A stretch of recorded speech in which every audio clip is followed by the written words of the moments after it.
Okay, this is my week 5 Makerspace challenge. I chose to do a fairly simple weather station. The circuitry is not too bad, but there's some interesting stuff that has to go on, both external to both the circuitry and the programming, as well as there's some interesting things that I wanted to see if I was able to do in the programming.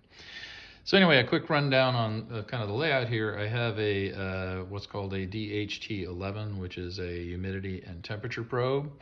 It is powered on 2 of its pins, and then I'm pulling off a digital signal over here. And through that digital signal, I am reading using library calls for this sensor. Be able to read both temperature and humidity.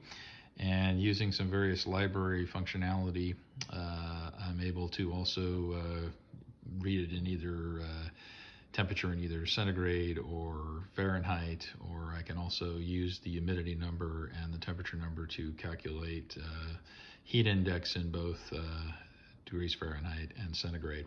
So this was one of the things that I wanted to do, was make sure that I could do library calls and figure out the functionality within the library and be able to use it to make a sensor work, something good for a science teacher to be able to do. And then just to add something else interesting to it in the process, and this also kind of embedded an extension into it, I have a photoresistor here to read light level.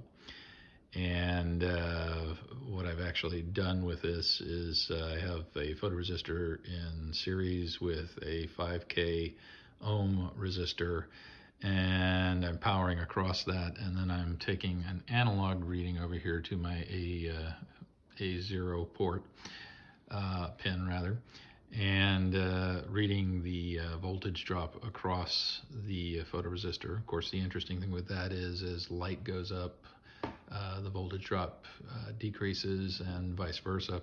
So it requires a little bit of working of the program. And this was kind of an extension I did. I wanted it to read in lux. So what I actually did was put a light meter on my phone, go to various locations with different light levels, read the voltage drop across the photoresistor, and then the light meter at the same time. And I did a correlation between the lux on the light meter and the photoresistance voltage drop, and was able to come up with an equation that I put into my program that converts the voltage reading off of this to lux, which is what I actually report. So one of the other things that I wanted to be able to do was display all of the output of this in a couple of different ways. This one's pretty straightforward. I have a liquid crystal display here. Basically, there's lots of hookup that occurs with this, and I'm not sure I want to get into all the details of this, but multiple power and ground hookups, a resistor that I've put in here in a particular spot to be able to control the brightness of the LED on the screen here, or the LCD on the screen.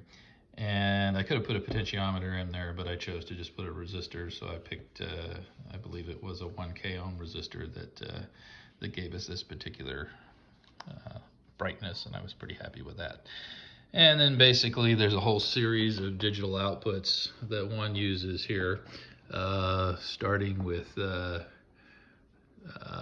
pin 7 all the way through pin 12, and gets fairly complicated, but it actually kind of worked pretty well right out of the get-go. And as you can see, what I have it doing is kind of telling us it's a weather station, and then I'm basically writing and clearing the line with updates of the information.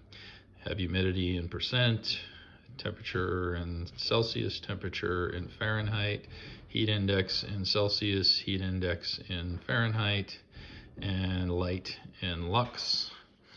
And let's see if I can make this do some things here.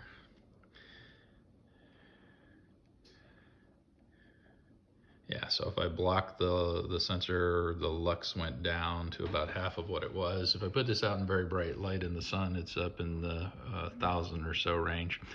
The other thing I'm going to try to do is, let's see if I just breathe on this weather station. My breath should have a slightly different humidity and temperature. which should do some things.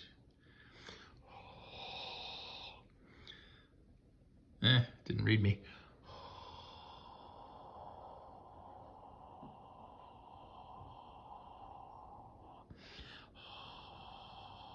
There we go.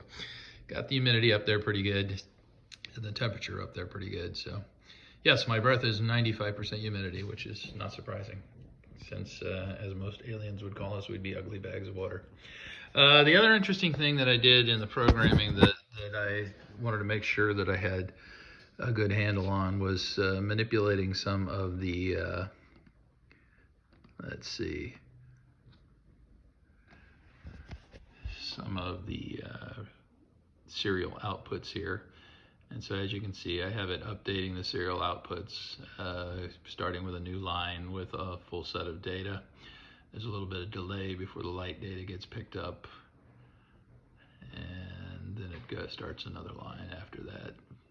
Lots of little delays in here, so it updates probably about every 8-10 seconds if you add up all the delays. Anyway, I was pretty pleased with this. Thought it went pretty well.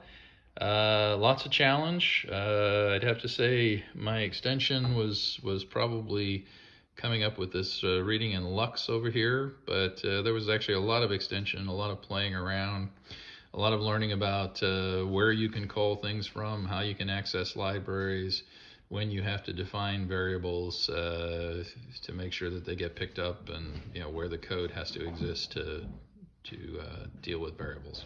Anyway, this is week 5. Have a good one.